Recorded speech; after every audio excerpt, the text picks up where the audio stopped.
Hello, this is Heather from Twist My Stitch. Thank you for joining me for this tutorial of the alternate turning chain. This video is a spin-off of the alternate chain 2. In this video, I'll show you how to work the alternate chain 3, working into the foundation chain and subsequent rows.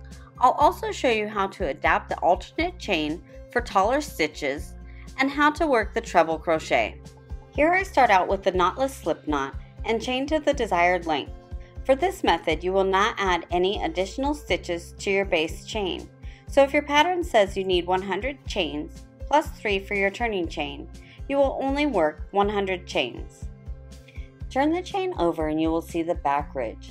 This is the loop of the chain that we'll work into. I use a larger hook when I chain, so I'll pinch the last chain and then change to a smaller hook. For the alternate chain, you will single crochet into the very first chain.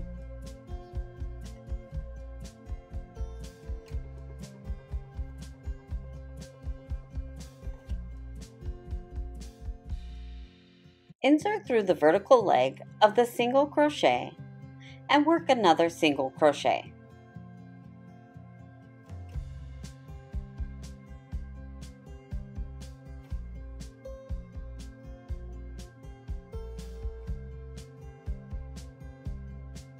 Insert through the vertical leg of the single crochet and work another single crochet, essentially working 3 single crochets stacked on top of each other. 1, 2, 3. This next section, I'll show you how to work a treble crochet. Yarn over twice, insert into the next chain, yarn over, pull up a loop, yarn over, pull through 2 loops, yarn over, pull through 2 loops, yarn over, pull through 2 loops. After completing the alternate chain 3 and a few treble crochets, this is what your work should look like. Work into the knotless slip knot just as you would the other chains, then give the tail a little tug to tighten the space. This next section is how to work the alternate chain 3 for all subsequent rows. Turn and single crochet into the first stitch without chaining. Insert through the vertical leg of the single crochet and work another single crochet. Insert through the vertical leg of the single crochet again and work another single crochet.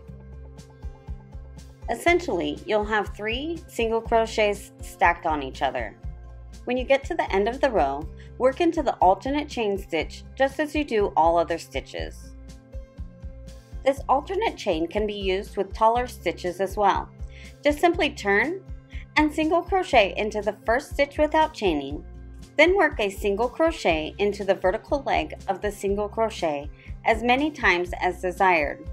The number of single crochets stacked on each other represents the chain count you are replacing.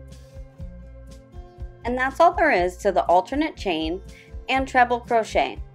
Thank you to Audrey from Canoe Mountain Designs for requesting this video. Please give this video a like, subscribe to my channel, and click on that bell to get notified of future videos. If you have a video request, send me an email and subscribe to my blog at twistmystitch.com. You can also find me on Facebook, Instagram, and Pinterest. Thank you for watching, and now go twist my stitch.